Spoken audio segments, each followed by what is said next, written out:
নমরুদ বলে ইব্রাহিম রে রশি দিয়ে বাঁধো, আগুনে ফেলো। বিশাল আগুনের কুণ্ডলি করে সৈয়দনা ইব্রাহিমকে আগুনের কুণ্ডলির মধ্যে ফেলা হলো। হাতে পায়ে বড় বড় মোটা মোটা রশি দিয়ে বাঁধা সৈয়দনা ইব্রাহিমকে আগুনের কুণ্ডলির মধ্যে ফালায়। সৈয়দনা জিব্রাইল বলে, ও সৈয়দনা ইব্রাহিম, আপনি বলেন আমার পাখার আঘাতে আগুনগুলো এক পাশ থেকে আরেক পাশে, এক দেশ থেকে আরেক দেশে উড়িয়ে নেই, বিশাল আগুনের কুণ্ডলিকে এক ঝাপটা মেরে থামিয়ে দেই।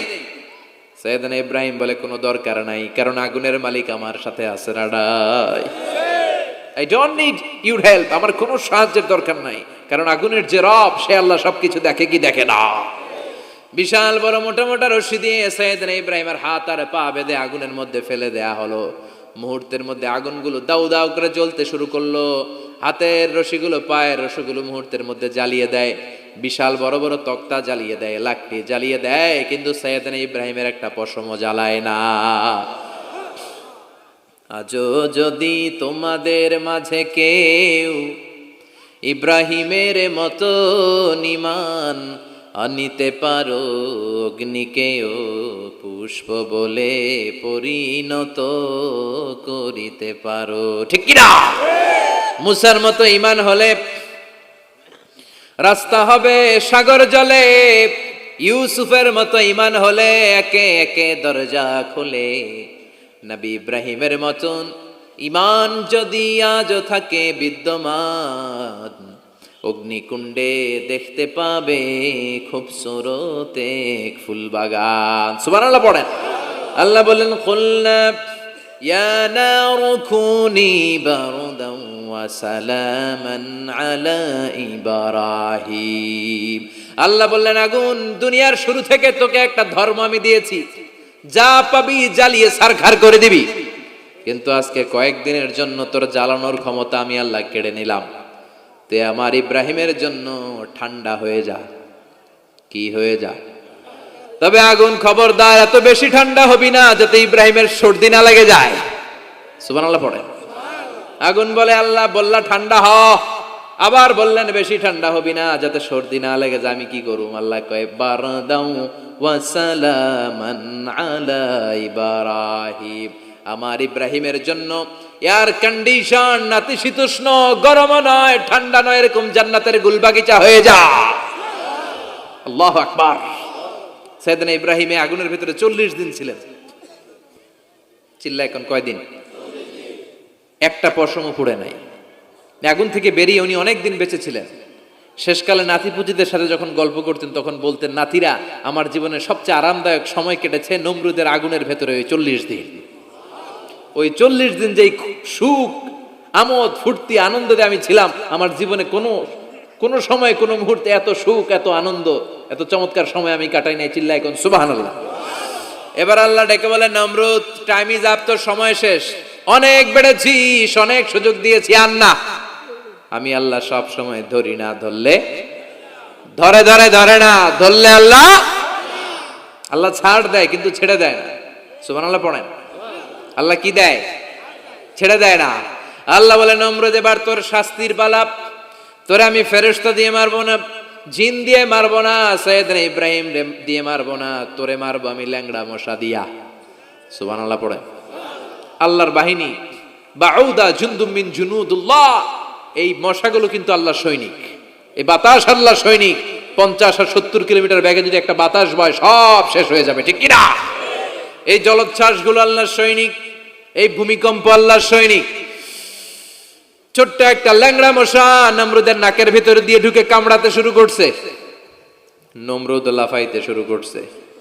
নমরুদ রে সবাই কয়, নমরুদ তুমি ড্যান্স দাও কেন? কারে ড্যান্স না, মশায় কামড়ায়। মশারও কামড়ানো বাড়াই দিছে। নমরুদ এবার I M A disco dancer হয়ে গেছে। খালি লাফায়, খালি ডান্স দেয়। আহা, নিজের মাথার মধ্যে নিজে আঘাত করে, ঘুষি মারে, কিন্তু মশা বের হয় না। ও মিয়া, এই মশা ঢুকছে কার অর্ডারে? এটা যদি বেরোতে হয়, বেরো হবে কার অর্ডারে? সে মাথার মধ্যে কিল মারে, ঘুষি মারে, নিজে আহত করে ফেলে, মাগার মাথা থেকে মশা বের হয়। নাকের ভিতর দিয়ে মশা ঢুকে কামড়ানো, এটা কি চারটেখানি কথা? শীতকালে যখন কাঁথা গায়ে দিয়ে শুয়ে থাকি, মশা যখন পন পন পন পন করে কানের সামনে, খারাপ লাগে না? আবার কাঁথা টাথা সরিয়ে আবার শুয়ে, আবার বন বন বন বন। তো কানের সামনে পন পন করলে যদি আপনার এত কষ্ট লাগে, নমরুদের নাকের ভিতর দিয়ে ঢুকছে। মস্তিষ্কে কামড়াচ্ছে, ওর কেমন লাগে? নমরুদ আর পারে না, অসহ্য, নিজের নিজে মারতে মারতে হাত পা কপাল সব লাল করে ফেলছে। অবশেষে আশেপাশে চাকর বাকর খাদেম খুদ্দাম যারা আছে সবাই বললো, আমি আর পারিনি, এবার তোরা মার, তোরা মার। সবাই কয়ে, নমরুদ আজীবন নাম করে মারছো, এবার পাইছি খেলা, এবার ইচ্ছা মতো তোরা বিড়াম। এবার সবগুলো আমি নমরুদরে মারা শুরু করছি। মারতে মারতে বেহুশ মাগার মশা বেরোয়। এই মশা ঢুকেছে কার অর্ডারে? বের হবে কার অর্ডারে? তারপরও বেরোয় না। নমরুদকে এবার আমার জুতা মার। কি মার? এখন আমরা পরি প্লাস্টিকের জুতা, চামড়ার জুতা, তখন পড়তো খরমের জুতা, কাঠের জুতা। খরমের জুতা, চামড়ার জুতা। খরমের জুতা বানায় কি দিয়া? কথা কন, চিনেন? এবার ক্যামেরা জুতা মার। সবাই এবার কাঠের জুতা লইছে, ইচ্ছা মতো পিটান শুরু। পিটাইতে পিটাইতে ওর মাথা ফাটিয়ে রক্তাক্ত করে শেষ।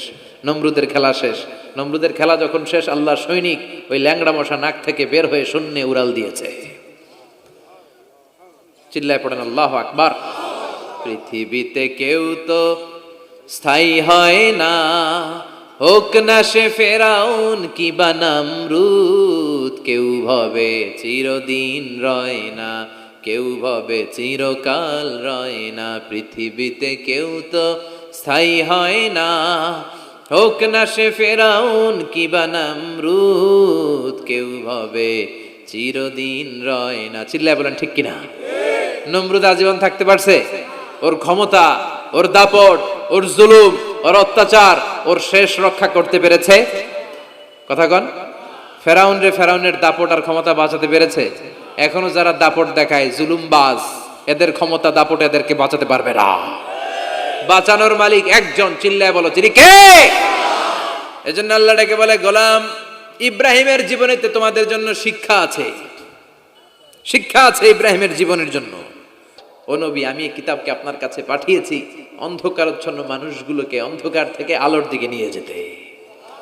এই কোরআনের ভেতরে আলো আছে না নাই? সবকিছুর সমাধান আছে না নাই? সমাধান চাও যদি জীবনে, মরণে ফিরে যাও, খুঁজে নাও, চোখ রাখো কোরআনে। সুবহানাল্লাহ পড়েন। চোখ রাখবেন কোথায়? নাকি মোবাইলে, না টিভিতে, না এটিএন বাংলার পর্দায়? আসিতেছে আগামী শুক্রবার রঙিন পর্দায়, চোখ রাখুন এটিএন বাংলায়। এটিএন বাংলায় চোখ রাখবেন? কই রাখবেন? সমাধান চাও যদি জীবনে, মরণে ফিরে যাও, খুঁজে নাও, চোখ রাখো কোরআনে। ঠিক কিনা?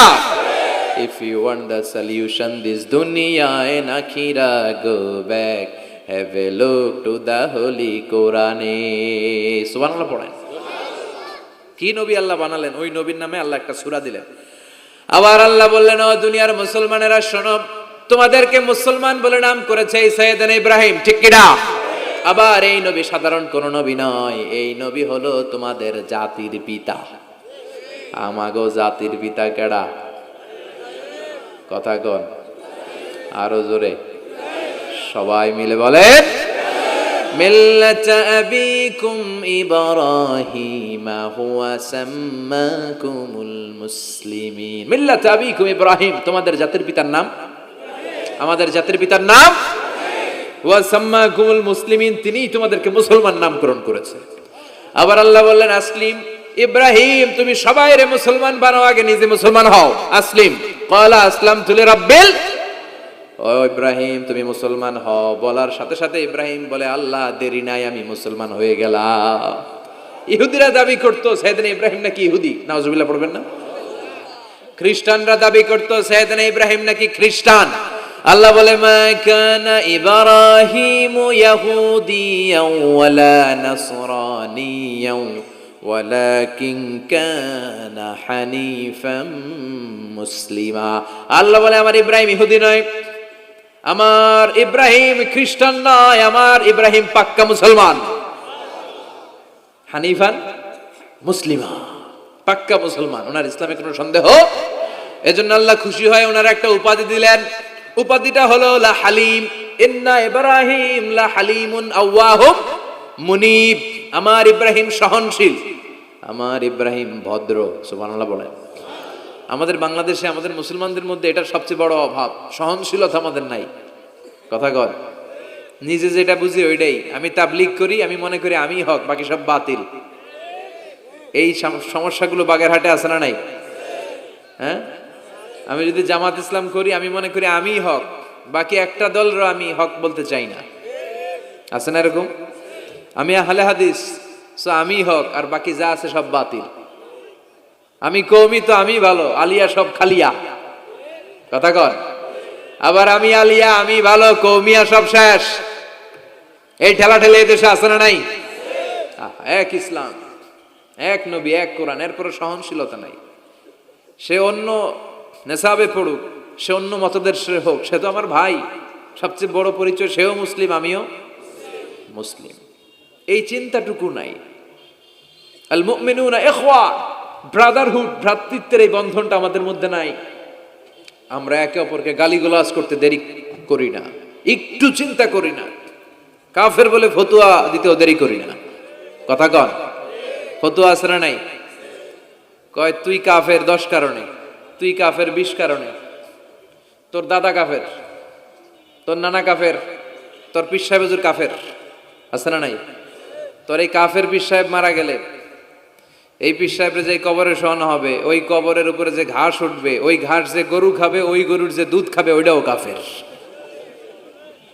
আছে না নাই? খালি ফতুয়াবাজি। আল্লাহ বললেন আমার ইব্রাহিম ফতুয়াবাজি করে নাই।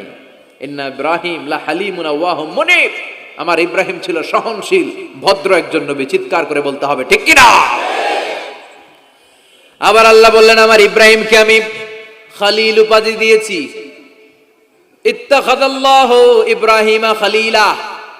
আল্লাহ বললেন গোটা বিশ্বের মধ্যে থেকে কাউরে আমি খলিল বলে গ্রহণ করি নাই, একমাত্র ইব্রাহিমকে ছাড়া। ইব্রাহিম আলাইহিস সালামকে ছাড়া কাউরে আল্লাহ খলিল বানাইছে? খলিল মানে বন্ধু। খলিল মানে, সবাই বলেন খলিল মানে।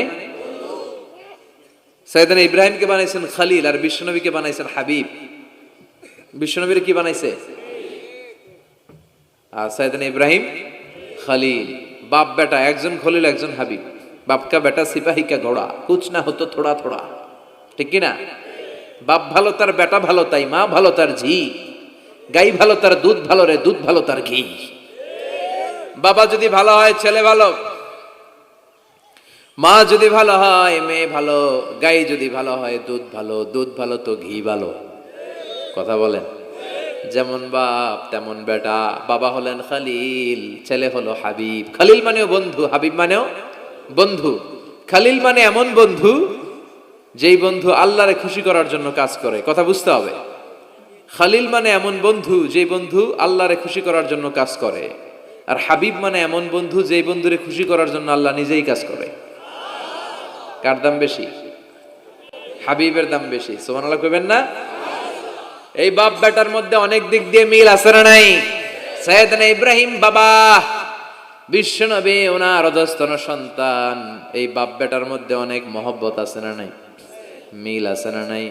আমি কোরআন হাদিস ঘেটে 60টা মিল পেয়েছি। কয়টা? সাইয়েদনা ইব্রাহিম আর বিশ্বনবীর মধ্যে 60টা মিল খুঁজে পাওয়া যায়। শুনবেন? হ্যাঁ, কষ্ট হচ্ছে না? 1 নাম্বার মিল হচ্ছে ফেস কাটিং এ মিল। সাইয়েদনা ইব্রাহিমের চেহারা যেমন ছিল, বিশ্বনবীর চেহারা প্রায় ওইরকমই ছিল। বিশ্বনবী যখন মেরাজ রজনীতে এক এক আকাশে এক এক নবীর সাথে দেখা করেছেন, দুনিয়ায় এসে সাহাবাদেরকে শোনাচ্ছিলেন এই নবী এমন, ওই নবী দেখতে এমন, এই নবীর চেহারা এমন। এরকম যখন বলছিলেন, সাইয়েদনা ইব্রাহিমের কথা যখন তিনি বলতে শুরু করলেন, উনি বললেন আম্মা ইব্রাহিম ফানজুরু ইলা সাহিবিকুম। আর সাইয়েদনা ইব্রাহিম দেখতে কেমন জানো? দেখতে চাইলে আমার দিকে তাকাও। তার মানে বিশ্বনবীর চেহারা যেমন ছিল, সাইয়েদনা ইব্রাহিমের চেহারা অনেকটা তেমন ছিল। এই চেহারার দিক দিয়ে ফেস কাটিং এ বাপ বেটার মধ্যে মিল আছে না নাই? 2 নাম্বার, এই কোরআনের ভেতরে রব্বুল আলামিন বিশ্বনবীর ক্ষেত্রে উসওয়ায়ে হাসানা ব্যবহার করেছেন। আবার সাইয়েদনা ইব্রাহিমের ক্ষেত্রেও উসওয়ায়ে হাসানা ব্যবহার করেছেন। লাকাদ কানা লাকুম ফি রাসূলিল্লাহি উসওয়াতুন হাসানা। তোমাদের জন্য রাসূলের জীবনে উত্তম আদর্শ আছে না নাই? আল্লাহ রাসূলের ক্ষেত্রে আল্লাহ বললেন উসওয়ায়ে হাসানা। আবার সাইয়েদনা ইব্রাহিমের ক্ষেত্রেও বললেন উসওয়াতুন হাসানা ফি ইব্রাহিম। ইব্রাহিমের জীবনেও উসওয়ায়ে হাসানা আছে।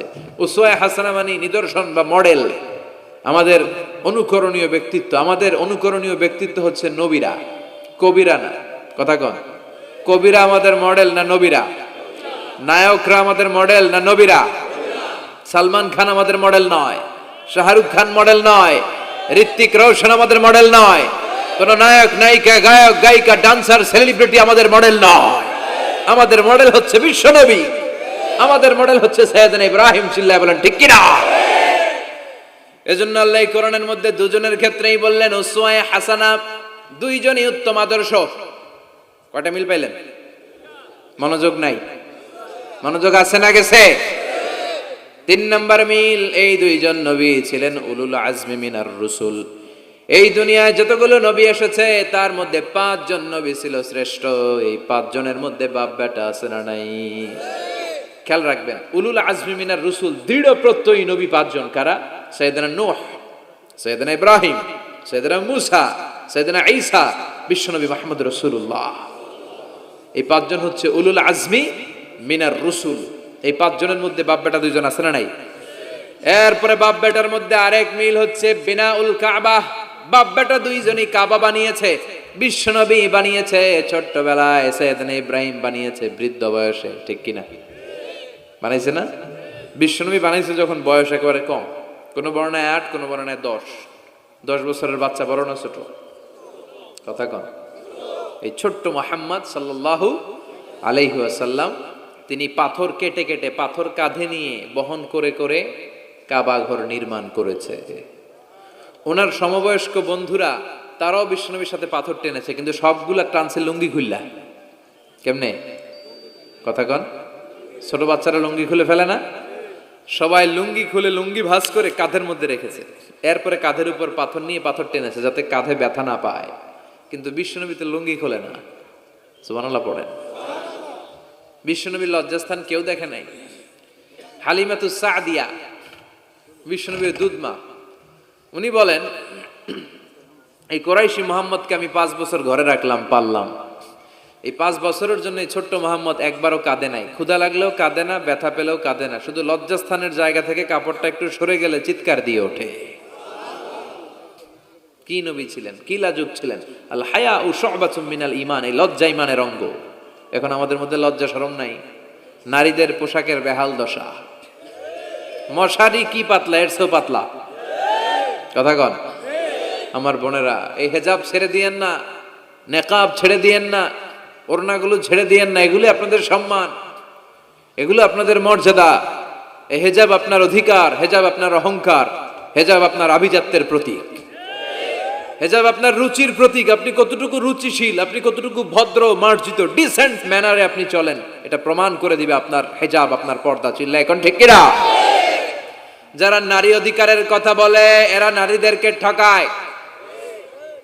যারা নারী আন্দোলনের কথা বলে এরা নারীকে বিজ্ঞাপনের পণ্য বানায়, এমনি বেশকি মেরা থাকে। উলঙ্গ, নেকেড, এরকম নারীদের দেহকে প্রদর্শন করে। এরা নারীকে ভোগের পণ্য বানায়, বিজ্ঞাপনের সস্তা পণ্য করে, রূপালী পর্দায় উলঙ্গ করে উপস্থাপন করে, আর সুযোগ পেলে ধর্ষণে সেঞ্চুরি করে। এদের ঘরেই নারীরা বেশি নির্যাতিতা। দেখবেন এদের ওয়াইফ নির্যাতিত হয় এদের দ্বারা, এদের ঘরের কাজের মেয়ে নির্যাতিত হয় এদের হাতে। কথা বলেন। ইসলাম যে নারীকে মর্যাদা দিয়েছে, গোটা বিশ্বের কেউ নারীকে এই মর্যাদা দিতে পেরেছে। বিশ্বনবী ছোটবেলায় কাবা ঘর নির্মাণে অংশগ্রহণ করেছেন। 10 বছর বয়সের মুহাম্মদ অন্যান্য সাথীদের সাথে পাথর টানে, সবাই লুঙ্গি খোলে কাঁধে রেখে, তারপরে পাথর টানে। বিশ্বনবী পাথর টানে লুঙ্গি না খোলে। সুবহানাল্লাহ। বিশ্বনবীর চাচা আবু তালেব বলে, এই ভাতিজা মুহাম্মদ করো কি? সবাই লুঙ্গি খুলছে, তুমিও খোলো। বিশ্বনবী কেন? আমি খুলুম না। বিশ্বনবী বলে খুলবো না। আবু তালেব বিশ্বনবীর লুঙ্গির গোছা ধরে টান মারছে খোলার জন্য। টান মারার আগে বিশ্বনবী বেহুশ হয়ে জমিনে পড়ে যায়। ওনার সিক্রেট অর্গান, লজ্জাস্থান কেউ দেখে নাই। সুবহানাল্লাহ পড়বেন না? তার মানে উনি কাবা ঘর নির্মাণের কাজ করেছেন ছোটবেলায়, আর সাইয়েদনা ইব্রাহিম করেছেন বয়স্ক হয়ে। সুবহানাল্লাহ কইবেন না? এরপরে আরেকটা মিল হলো বাপ বেটা দুজনে হিজরত করেছেন। বিশ্বনবীও হিজরত করেছেন, সাইয়েদনা ইব্রাহিমও। বিশ্বনবী হিজরত করেছেন মক্কা থেকে মদিনায়। সৈয়দনা ইব্রাহিমের জন্ম হয়েছে ইরাকের বাবেল নগরীতে। তিনি বাবেল থেকে হিজরত করে ফিলিস্তিন, ফিলিস্তিন থেকে মিশর, মিশর থেকে সৌদি আরব, ওখান থেকে মক্কা থেকে আবার মিশর, আবার বাবেল। সুবহানাল্লাহ। গোটা বিশ্বের সব আল্লাহওয়ালাদের, ইসলাম প্রিয়দের, ইসলামের পক্ষে শক্তি যারা, তাদের একই নমুনা, নিজ ঘরে পরবাসী, নিজ এলাকায় পরবাসী। হকের কথা বলার কারণে নিজ এলাকায় তারা থাকতে পারে না, নিজ ঘরে ঘুমাতে পারে না, বাধ্য হয়ে অন্য জায়গায় গা ঢাকা দিয়ে চলতে হয়। চিল্লা এখন ঠিক কিনা? বিশ্বনবীর জীবনে যে ঘটনা, সৈয়দনা ইব্রাহিমের জীবনে একই ঘটনা। হিজরত করেছে, আল্লাহ বলে ওয়ালা তাহিনু ওয়ালা তাহজানু, ভয় নাই, চিন্তা নাই, আনতুমুল আ'লাউনা ইন কুনতুম মুমিনিন, বিজয় তোমাদের হবেই যদি তোমরা মুমিন হও, যদি তোমরা, তবে ঈমানটা হতে হবে পাক্কা ঈমান। ঈমান ঈমানে পার্থক্য আছে না নাই? কথা কন। যে ঈমানে প্রয়োজনে জ্বলে ওঠে না, যে ঈমান সত্য ন্যায়ের কথা বলে না, এরকম ঈমান আছে না নাই? পাপ দেখবে, অন্যায় দেখবে, কোনো কথা কয় না। নিজের মেয়ের বয়সী একটা মেয়েকে কিছু বখাটে ছেলেরা টিস করে, কিচ্ছু কয় না, পাশ দিয়ে হেঁটে চলে যায়, এরকম ডাকাত আছে না নাই? যে ঈমানে প্রয়োজনে জ্বলে ওঠে না, যে ঈমান সত্য ন্যায়ের কথা বলে না, যে ঈমান বাস্তবে নাই, যে ঈমান অন্তরে নাই, মুখে শুধু ফাঁকা বলি, কি করে তারে বলো ঈমান বলি, কি করে তারে বলো ঈমান বলি, কি করে তারে বলো ঈমান বলি। আছে না নাই? যে ঈমান দিন কায়েমের আন্দোলনের ধার ধারে না, যে ঈমান লেবাসধারী কোরআন হাদিস তাও পড়ে না, যে ঈমান খাজার নামে মাজার গড়ে ফুলুস কামায়, এলাকায় তো নাই না?